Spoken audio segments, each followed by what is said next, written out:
Good afternoon and welcome to the Sustainable Materials Management webinar series, a joint effort between the National Recycling Coalition and the Pennsylvania Recycling Market Center. My name is Wayne Bowen and I'm the Program Manager for the Recycling Market Center, and I will serve as your moderator today. We would like to extend a special thank you to Bob Hollis of the Mobius Network for providing the webinar management software for this series, and Lisa Ruggiero of the National Recycling Coalition for providing technical support. Today's webinar topic deals with recycled commodity pricing, and we have two excellent presenters, Joe Pickard with ISRI and Greg Rudder with Pulp and Paper Week. Should you have any questions throughout the presentation, please submit them using the GoToWebinar dialog box. We will conduct a question and answer session when both presentations have been completed. Please note that this webinar is being recorded and will be made available for reviewing on the NRC and RMC websites. It is my pleasure today to introduce our first presenter, Joe Pickard from the Institute of Scrap Recycling Industries. Joe serves as the Chief Economist and Director of Commodities at ISRI, where he conducts research and analysis on commodity and scrap market developments and the key economic role that recycling plays both in the U.S. and abroad. Joe provides information and insight to the primary and recycled iron and steel, non-ferrous metal, paper, and plastics markets to more than 1,600 ISRI member companies, as well as to industry associations, policymakers, the press, and the general public. He is also a regular contributor to Scrap Magazine. Prior to his position with ISRI, Joe served as the economist for the International Copper Study Group in Lisbon, Portugal, and as a research analyst at Sladen and Associates, a consulting firm in Alexandria, Virginia. He holds a master's degree in economics from Virginia Tech and a bachelor's degree in political science from Loyola College. Joe, thank you for joining us today, and you are on. Just want to say thanks to you, Wayne, and thanks also to the National Recycling Coalition and to the Recycling Market Center for putting the webinar together today. I'm certainly pleased to be here with you and to share some of our thoughts about what are the forces, both global and domestically, that are shaping the metals industries today, and specifically the ferrous and non-ferrous scrap metal markets. I've got a number of charts to go through here. I'm happy to share my presentation with people who have signed on today, and certainly happy to take any questions that you might have today or afterwards. And I think my contact info is actually the last slide as part of this presentation. But just to start off, I want to give those of you who may not be familiar with ISRI just a little background information about our organization before we get started. So ISRI represents more than 1,700 member companies that process, broker, consume the whole range basically of recycled commodities, from metals to paper, plastic, glass, textiles, tire and rubber, and electronics too. We're headquartered in Washington, D.C., and I think we've got about 40 staff members currently. ISRI provides education, advocacy, and compliance training, and promotes public awareness of the vital role recycling plays in the U.S. economy, global trade, and the environment. And that's basically where I come in as Chief Economist and Director of Commodities, which is admittedly kind of a mouthful of a title. But it's pretty straightforward proposition, actually. What we try to do here is provide our members with up-to-date commodity market information through regular publications like our Monday and Friday reports, which give a look at sort of what to expect with the week ahead, and then a wrap-up on Friday of sort of the major economic, commodity, and scrap market developments for the week. That's a member service, but we're happy to add people who are non-members to the list. So if you're interested in receiving those reports, feel free to send me an email. We also have commodity-focused programs, such as the ISRI Commodities Roundtables we held last week in Chicago. Our ISRI National Convention has a number of commodity-specific spotlights. This year's convention drew more than 6,000 participants, and we do other events such as webinars, et cetera. And then the second part of it is basically to inform external audiences about the economic and environmental benefits associated with recycling. So ISRI had a study commissioned last year by Dunham and Associates, a consulting firm in New York, to try to get a better sense of really how big an impact the industry has on the economy and how many jobs we provide. That study showed that the scrap industry directly employs around 138,000 people, and if you include the jobs that are indirectly supported by our industry, that number climbs to about 450,000 jobs as of last year. Based on data provided by the U.S. Geological Survey, by industry associations and some other sources, the scrap industry processed over 130 million metric tons of material last year that are valued at around $100 billion. Of those 130 million metric tons or more, we shipped more than 50 million metric tons overseas to nearly 160 countries. ISRI represents a whole range of businesses from large multinationals to small sort of mom and pop organizations that have been in business for generations. So from the early days of the scrap industry, when we had a lot of sort of peddlers going door to door picking up household goods and other items, our industry has certainly evolved dramatically over the decades. Here you see on the screen some of the key features of the evolution of this industry. It's certainly been increasingly capital intensive. If you look at the metal side of it, from less than 200 shredders a couple decades ago today, we've got over, I think, 340 shredders in operation in North America. There's been a considerable industry integration and consolidation. We've seen vertical integration where some of the steel mills have acquired scrap recycling companies in part in order to secure supply. We've certainly seen an expanding range of commercially recyclable commodities, everything from plastics to electronics to other new products that are entering into the stream. It's becoming an increasingly competitive marketplace, not just because of the shredders, but because of the nature of the business. It's increasing competition for metal units today. And as we'll see in this presentation, it's certainly becoming an increasingly globalized marketplace. So I'll start off talking about the ferrous side of things, and then we'll talk about non-ferrous, and then have some forward-looking thoughts, and then happy to take your questions.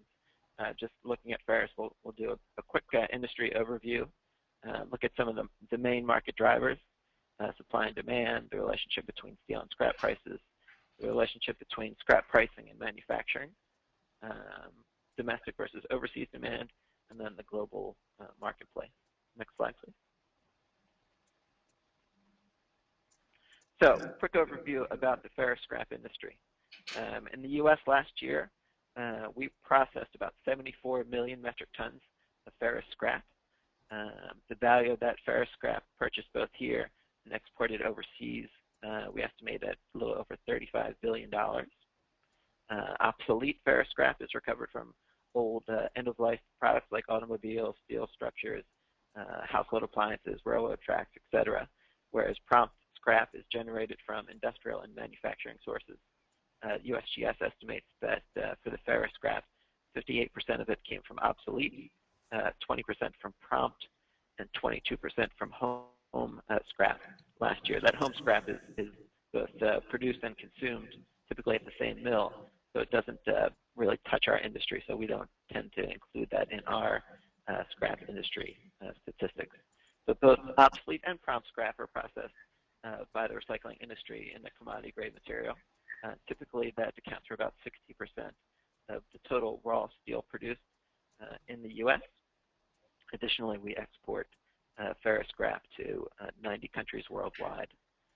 According to data from the UN, the U.S. is the largest exporter of ferrous scrap in the world, accounting for over 20% of global ferrous scrap shipments in 2010. So I wanted to take a look at some of the main drivers on the ferrous scrap, and certainly pricing is a big one.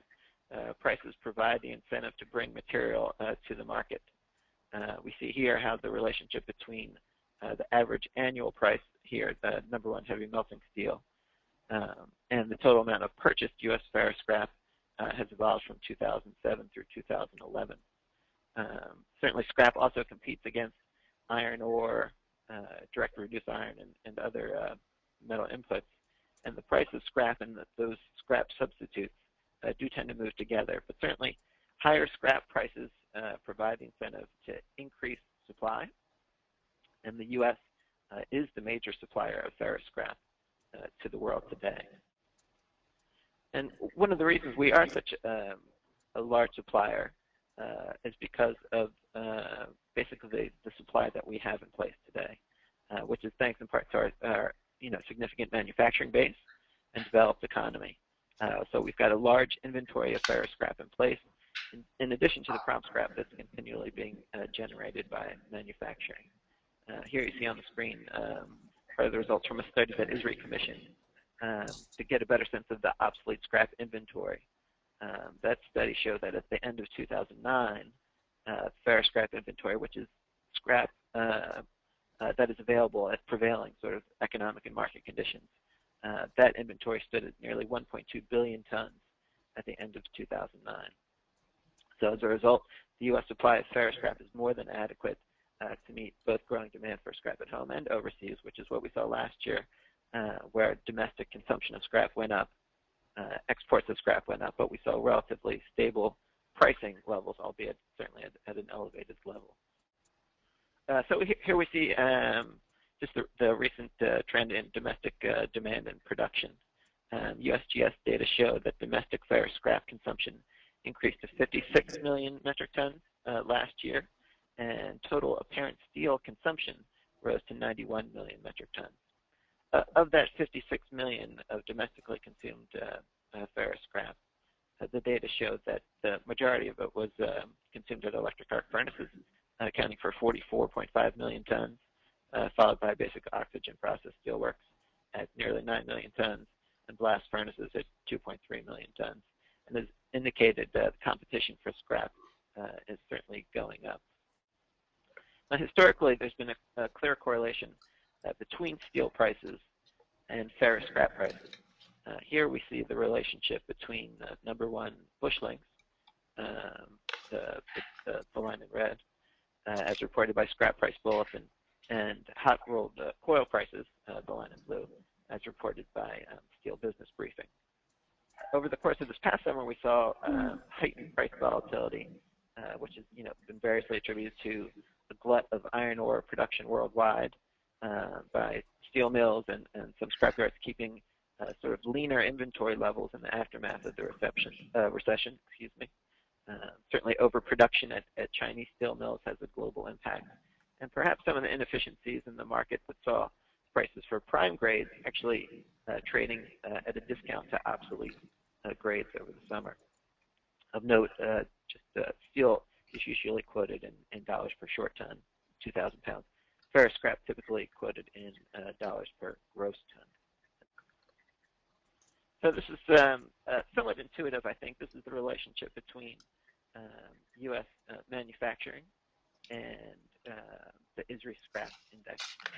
That index is a composite of prices from both ferrous scrap, non-ferrous scrap, and recovered papers prices as well. As manufacturing goes up, those manufacturers tend to consume more scrap. As that demand for scrap goes up, it's putting upward pressure on scrap prices.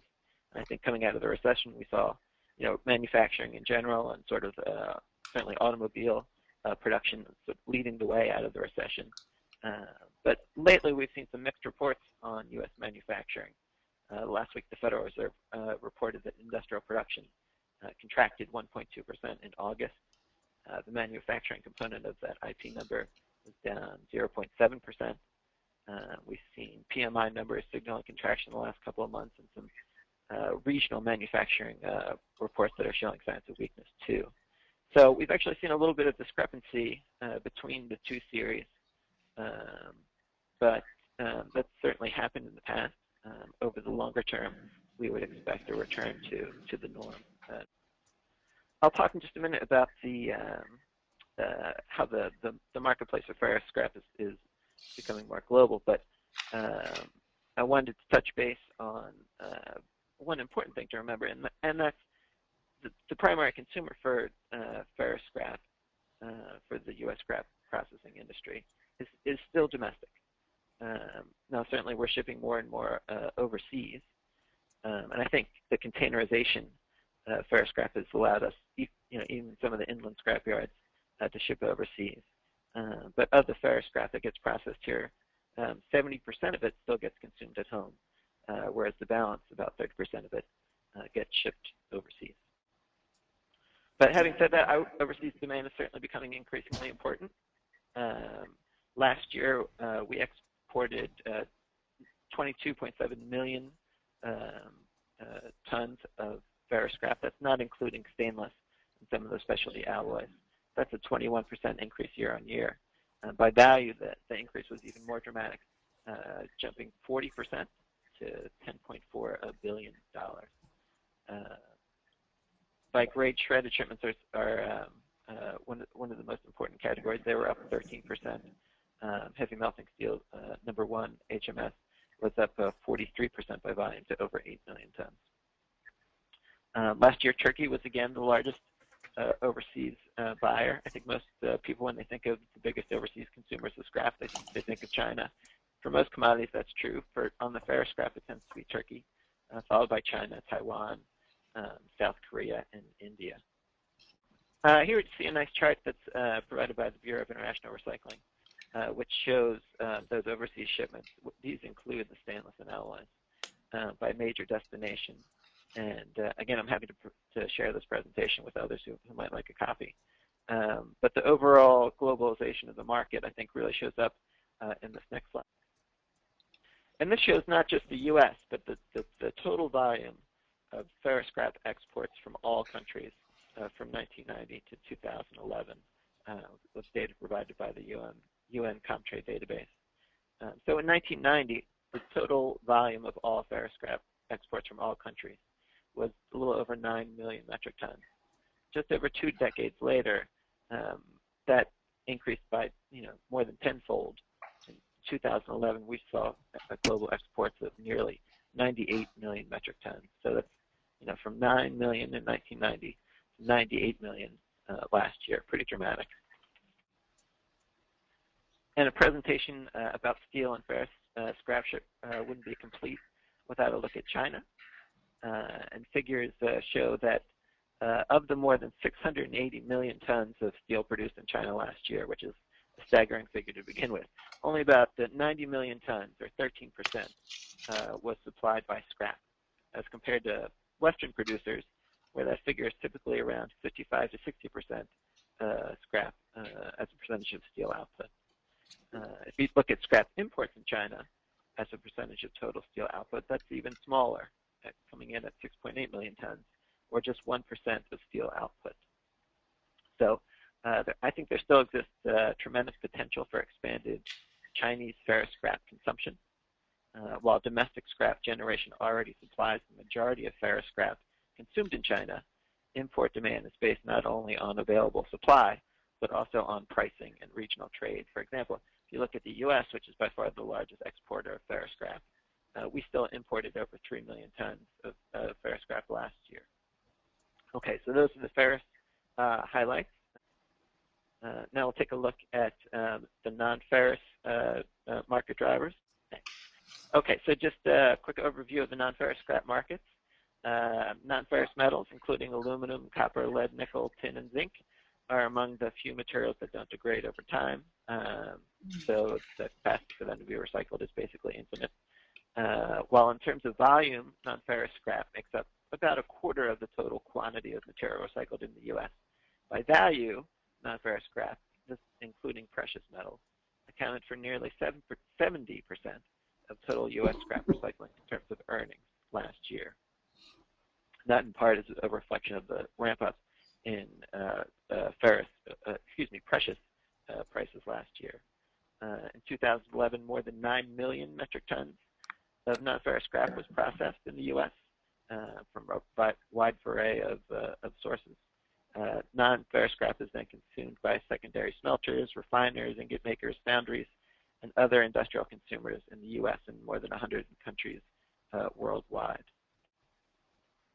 So here are some of the recent highlights in terms of non-ferrous markets here in the U.S. I won't go through each one of these numbers, but just point out some general trends. On the aluminum and copper markets, certainly we see falling domestic scrap consumption in recent years. That was, of course, impacted by the recession, but We still haven't gotten back to pre-recession levels. On the other hand, scrap exports are on the rise. You see on the aluminum market, that table on the top left in purple, scrap exports jumped from 1.5 million tons in 2007 to over 2 million tons in 2011. A similar story on the copper market, decreasing domestic consumption and increasing exports. On the lead side, we're actually seeing a drop-off in overseas demand for lead metal scrap. Stainless steel scrap exports have actually taken a hit as well lately. And then just to give you a look at some of the U.S. copper market drivers, figures from USGS showed that total consumption of copper scrap last year was around 780,000 tons. Of that, 130,000 tons was old scrap, 650,000 tons of new scrap. That compares to the mid-1990s when annual consumption was well over 1 million tons, 1.3 million tons typically in the mid-90s.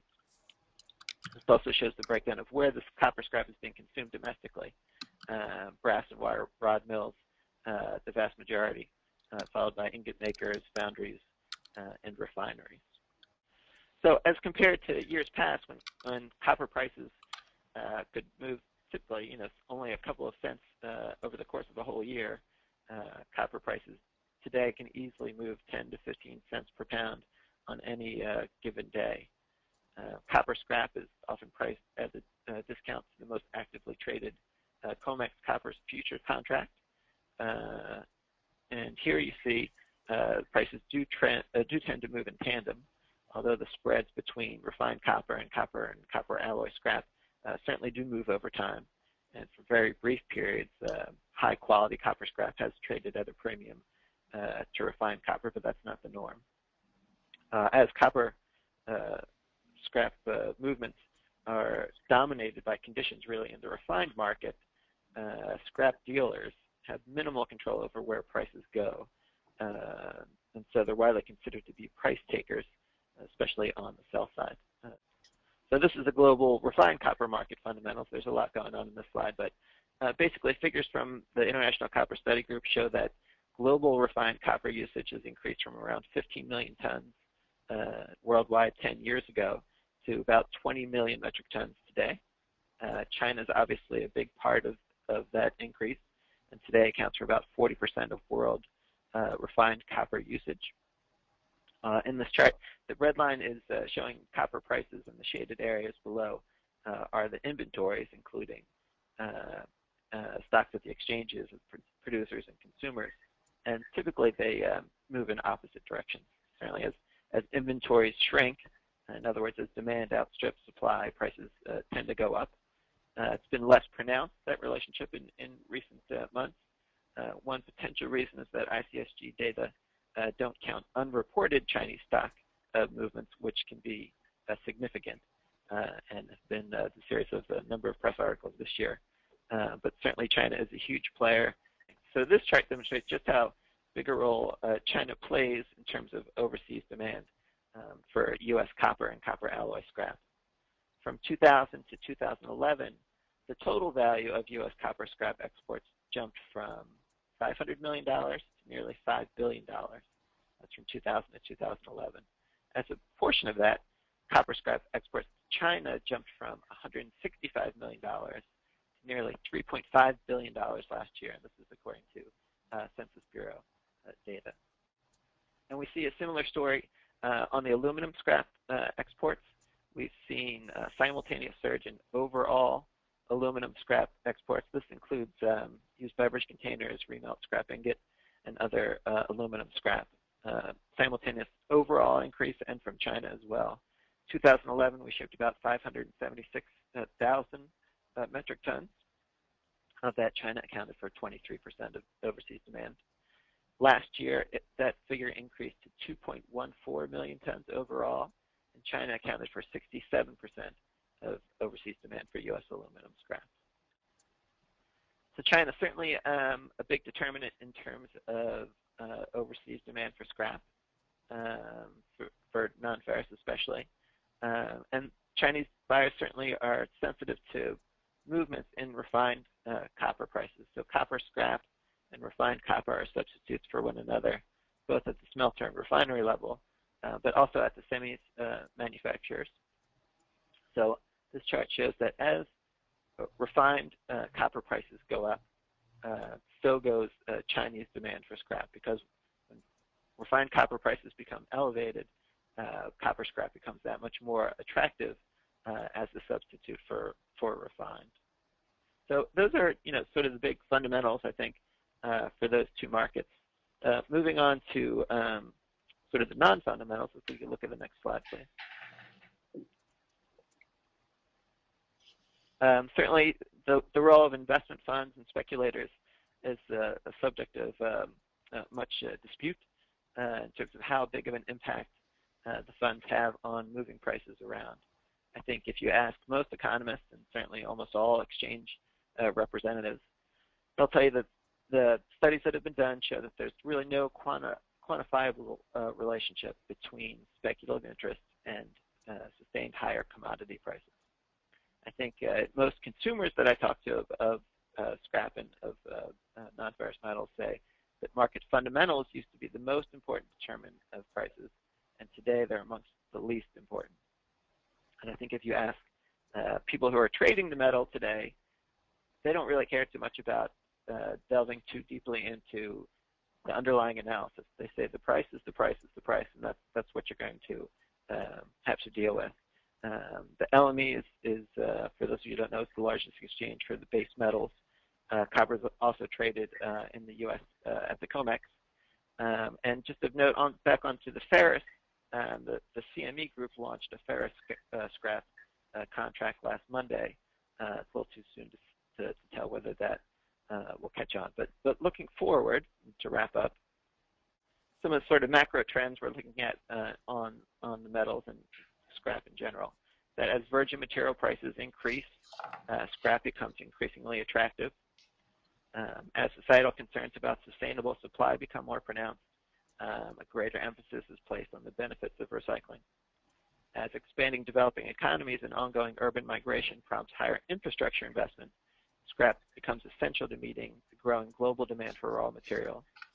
And as the market for scrap has become increasingly global, scrap commodities are traded worldwide and become less dependent on local supplies and markets every day. Of course, all this is in the context of continued uncertainty on the global front. Most people that I talk to continue to expect considerable market volatility. Markets are skittish, obviously, due to global economic challenges, including the sovereign debt crisis in Europe, slower growth in China, and sort of sluggish growth in the U.S. Coming out of the recession, which is the result basically of the dual impact of the pop in the housing market and the financial market crisis as well. I think we've seen progress on most of these fronts. Obviously, the ECB has launched a new bond buying program. The Chinese have announced a new stimulus package for infrastructure. And last week, the Federal Reserve announced the third round of quantitative easing. And so I wouldn't say that we're out of the woods yet, but I think there is ground for cautious optimism. With my role here at ISRI, I can't forecast where prices are going, but just a couple of key trend drivers that we're looking at, certainly the increasingly and rapidly changing global marketplace. Scrap is becoming more attractive as primary prices increase. There's going to be disparities between regional economic and manufacturing growth, and here on the chart on the right you see IMF forecasts by different regions. Obviously, the advanced economies are not as expected to grow as quickly on average over the next couple of years as the developing economies, but we're certainly still in a low interest rate scenario. Haven't touched on really on energy and transportation costs, but those are certainly playing a big role in terms of production and trade. We do expect shifting consumption patterns, with China certainly promoting a shift in focus to domestic demand growth versus purely export growth. But I think overall, based on the U.S. Large supply in place and the growing overseas demand, we expect to see a large U.S. presence and potential growth for U.S. Metal scrap markets. So that's my presentation. I'm happy to take any questions. Greg is the lead editor for PPI Pulp and Paper Week. Greg has covered the U.S. and export recovered paper for 15 years, containerboard for 7 years, and newsprint for 3 years. Greg is a Pepperdine graduate and was a daily newspaper reporter for 12 years before joining PPI Pulp and Paper Week. He has interviewed 20 CEOs and visited 35 mills and plants globally. Okay, Greg, you're on. Good. Yeah, no, thank you, Wayne. Let me just start off with a little bit about the company I work for. I work for RISI. Oh, great. There we go. Thanks, Wayne. I work for RISI, based in Bedford, Massachusetts. Pulp and Paper Week is a publication, one of various publications that RISI owns. Our focus is on pricing pulp, paper, recovered paper, and board products in the United States. We also have fellow publications in Europe, Latin America, and Asia. And quite frankly, RISI really provides a supply chain, if you will, of information products for the forest products and pulp and paper industry.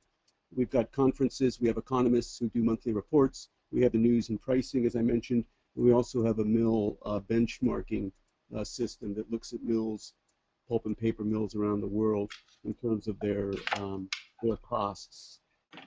I'm going to mix in a little bit of a whole bunch of stuff here, not only politics, but most importantly, the price plummet that's gone on now for 6 months in the United States for recovered paper. Prices on OCC are down, at least based on our publication for September, to a national average of around $80, $85. Those prices are basically half of what they were a year ago. So there's been quite a plummet in pricing in the last 6 months. And the plummet was caused by several issues, primarily the decline in export demand from China. And why did the export demand from China drop off a bit, especially in a country that is continuing to grow paper and board capacity? Well, it dropped because for the second year in a row, the packaging demand situation in China has been less than strong.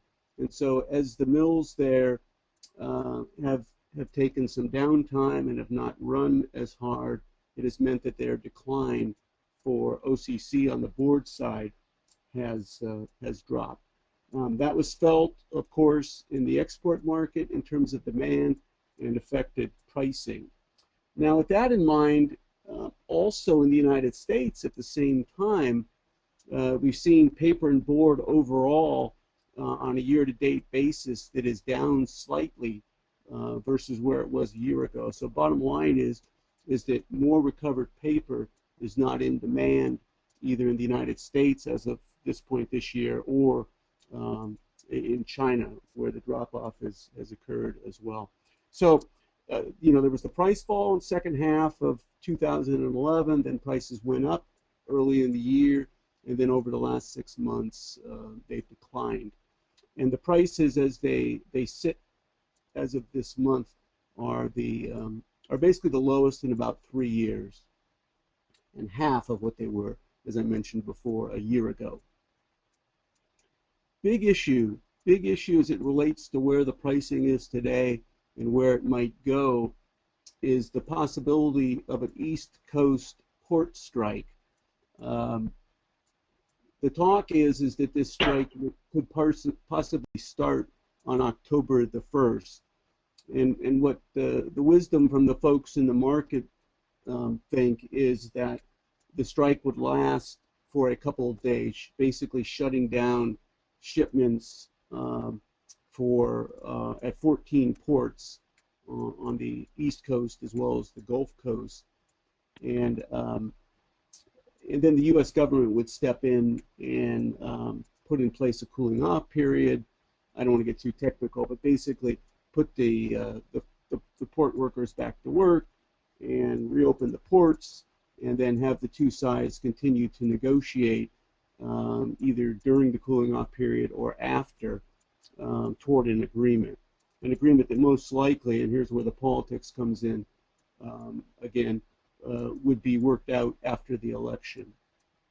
That's a big issue because if the ports on the East Coast slow down, and keep in mind that 41% of the U.S. demand for recovered paper ends up being exported.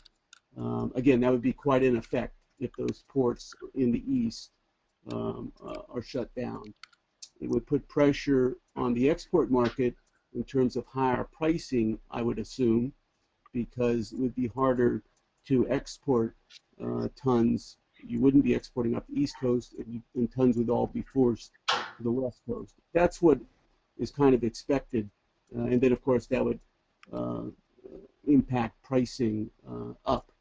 The other likelihood is that the shippers have talked about a container surcharge that would kick in if the strike occurs on the 1st or the 2nd. And a container surcharge would also be pressure up on the pricing FAS at the ports, and of course on the water to the delivery point. The other issue that has come into play also related to the demand scenario is, of course, Europe and the uncertainty, and this has affected China as well as the United States and the world, is the uncertainty over the economy in Europe and what's going to happen there. So that there's been a demand or lack of demand influence and impact that has occurred because of the uncertainty over the economy in Europe. Just some of the numbers, wanted to roll these quickly to further color the picture of what's going on in the marketplace today. January OCC to China, as it was September the 12th, a 22% decline. But the other odd factor that is now being involved, and it's also related, I believe, to some degree, if not fully, to the possibility of the strike on the 1st or 2nd of October, is that the Chinese, there's now been an increase in OCC shipments to China in the last 10 days or so, and with that has come increased price. So the FAS levels and the delivered levels have risen $10. So there's quite an interesting conflict. You've got the port issue, you've got the OCC price, which had been trending down. Now all of a sudden it's trending back up, and at the same time, U.S. mills on the board side who buy OCC, using OCC as the example and key grade here, are not increasing their demand or their pricing. So there's some real conflicting issues going on. To paint a little bit of the picture as it relates to exports to China, as you can see, the exports from February through May from the U.S. to China, 4.5 million metric tons, down from 4.85 in the period of September to December. So again, I'm just trying to reflect the drop-off in the Chinese demand, which was a factor, I think, a very important factor in the overall decline in pricing, both on the export market as well as on the domestic market, up through where we are today.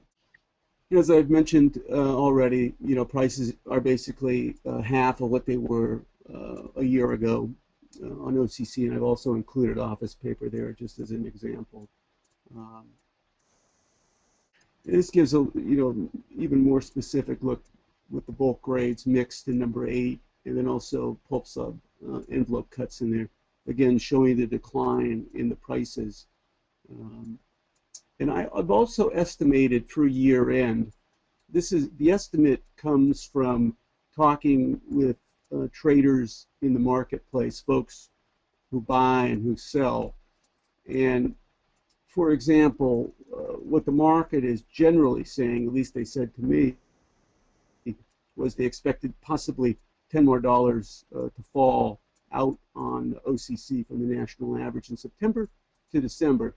Now, that said, though, please keep in mind that our discussion related to the port strike and the impact that could have on export prices, which would then likely have an impact on domestic prices. So all bets could be off, on that December number related to what occurs at the beginning of October with the port strike, if there is one, on the East Coast and the Gulf Coast ports.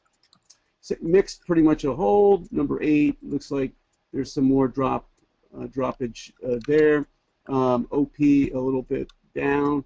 Although OP is an interesting grade, even though some of the players thought the market pricing could come down a little bit in the next few months.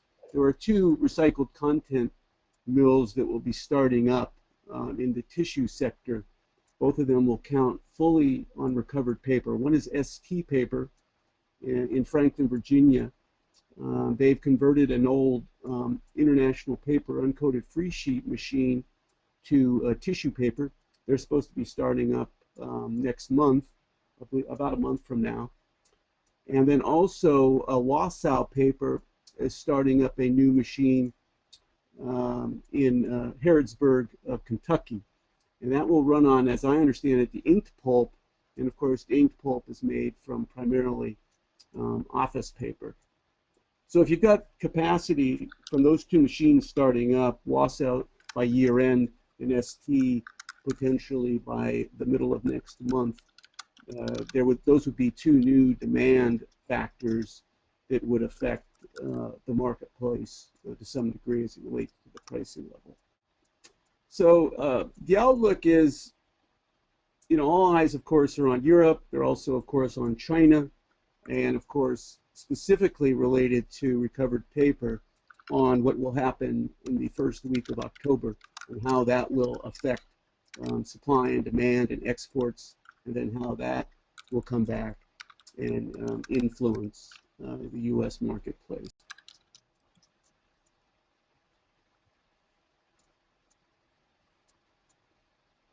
And of course, the mill closures have continued in the United States paper and board industry. Snowflake is shutting down or is already shut, I believe this week, or maybe they'll run another couple of weeks, but they'll stop their ordering this week.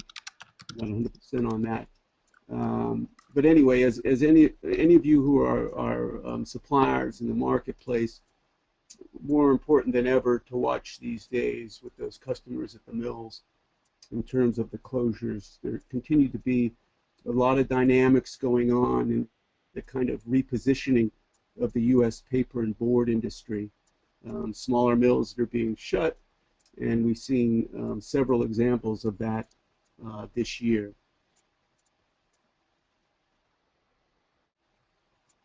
RISI acquired Official Board Markets, known as the Yellow Sheet OBM, a couple months ago. And I just wanted to talk a little bit about that as it relates to pricing. The OBM pricing on bulk grades will continue and will be integrated into Pulp and Paper Week. So the OBM as a publication will cease to exist in the next month, but its pricing for recovered paper and containerboard and boxboard will be run in Pulp and Paper Week. Specifically related to recovered paper, since that's the focus today, the bulk rate prices from the OBM and the same methodology will be used for pricing those materials run in PPW. So that's mixed paper, OCC, DLK.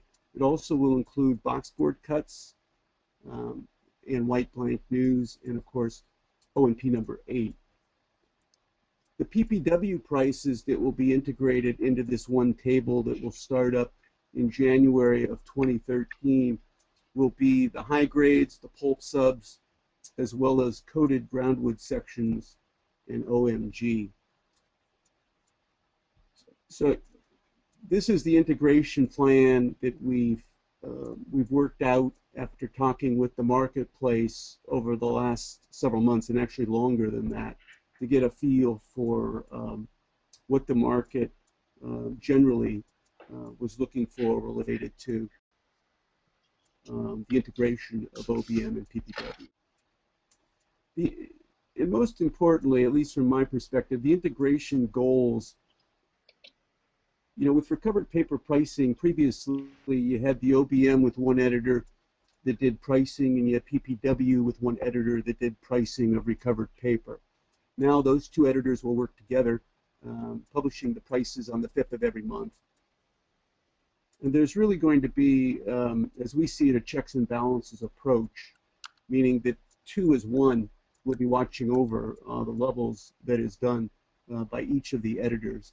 And of course, both the editors, myself, I'm one of the 2, 40 plus years of pricing collection in the U.S. recovered paper business as well as for exports.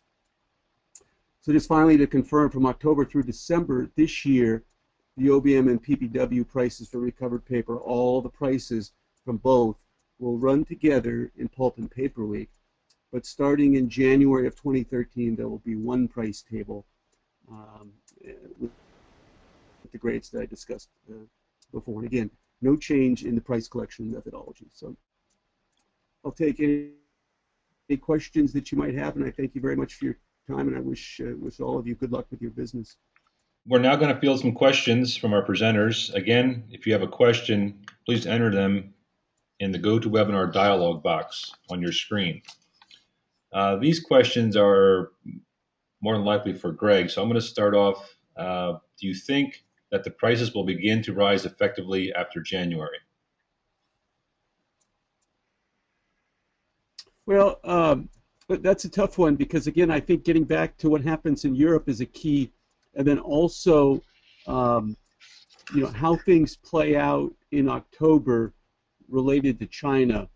So, my eyes are focused kind of in those two places, and then from that, I think will come the understanding of what's going to happen in the first quarter and the second quarter of next year. Right now, it's really hard to, and I'm not a forecaster per se. I do talk to a lot of people in the marketplace to get an understanding, but right now it's very difficult to say where it looks like the levels are going to be come January 2013 from where they are today, based on watching those two dynamics and how they unfold. Okay, thank you. Next question is, will the demand for newsprint ever come back in the near future? Well, my opinion is that is no. And I think that's the impression that is being given by the major newsprint producers in North America. And I'll just cite 2, SP, which has just been acquired by GE Capital out of bankruptcy, and then Resolute, which is the largest newsprint capacity player.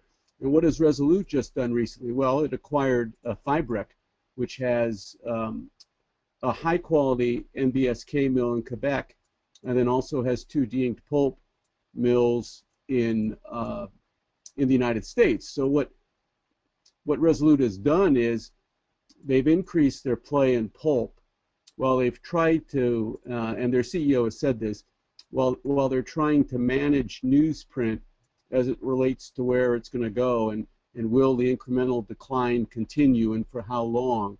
And then secondly, related to SP, I just cite them because their new CEO is Jay Garandiano, who is a Saint Laurent paperboard former CEO, whose focus comes from the containerboard corrugated side. And he has said, at least we ran a story Friday, very clearly he was saying he wants to see the 2 newsprint mills from SP, one in Dublin, Georgia, and the other in Newburgh, Oregon, make newsprint, of course, but also be able to, to go into the packaging side as well. So those are indicators to me that these folks are not seeing a return to growth in newsprint.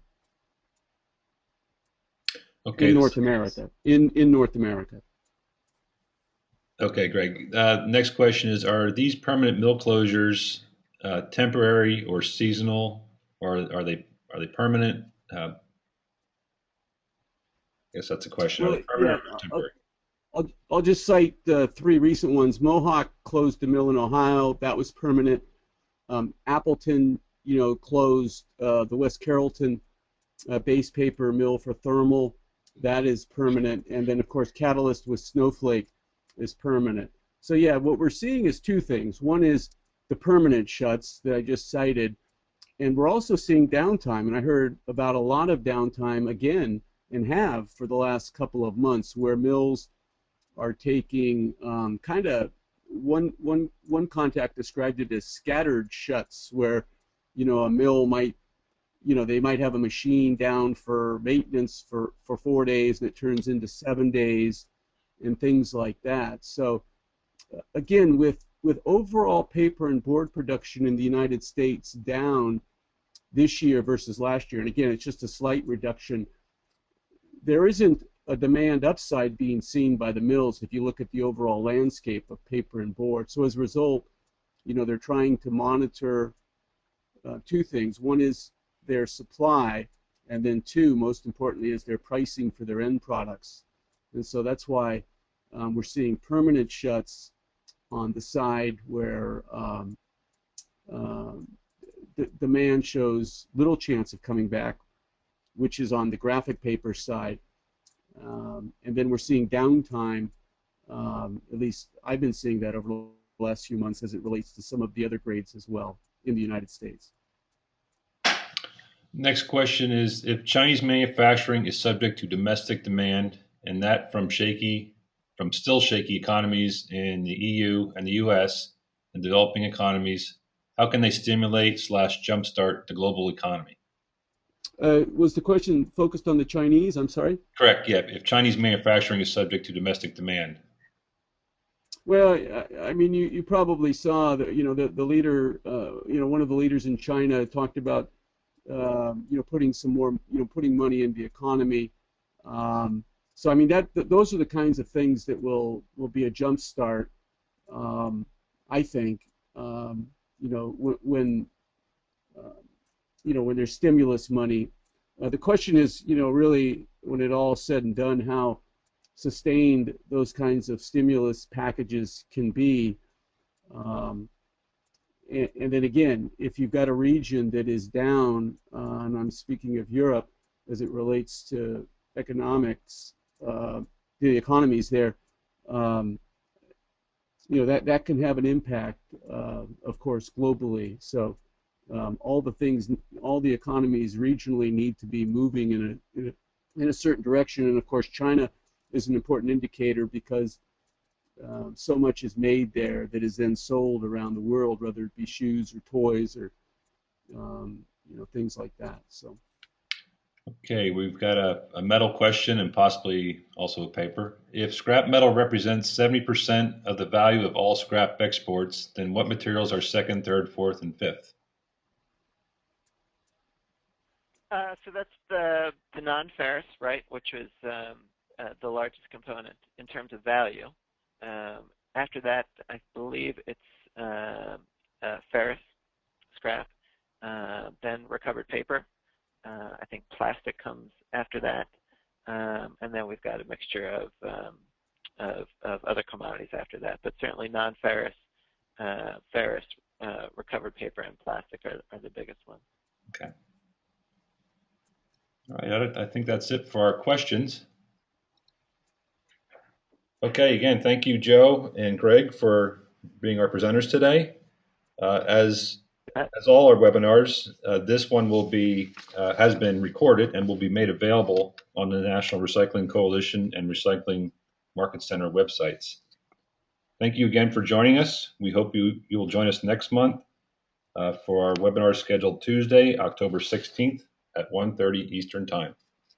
Have a good day.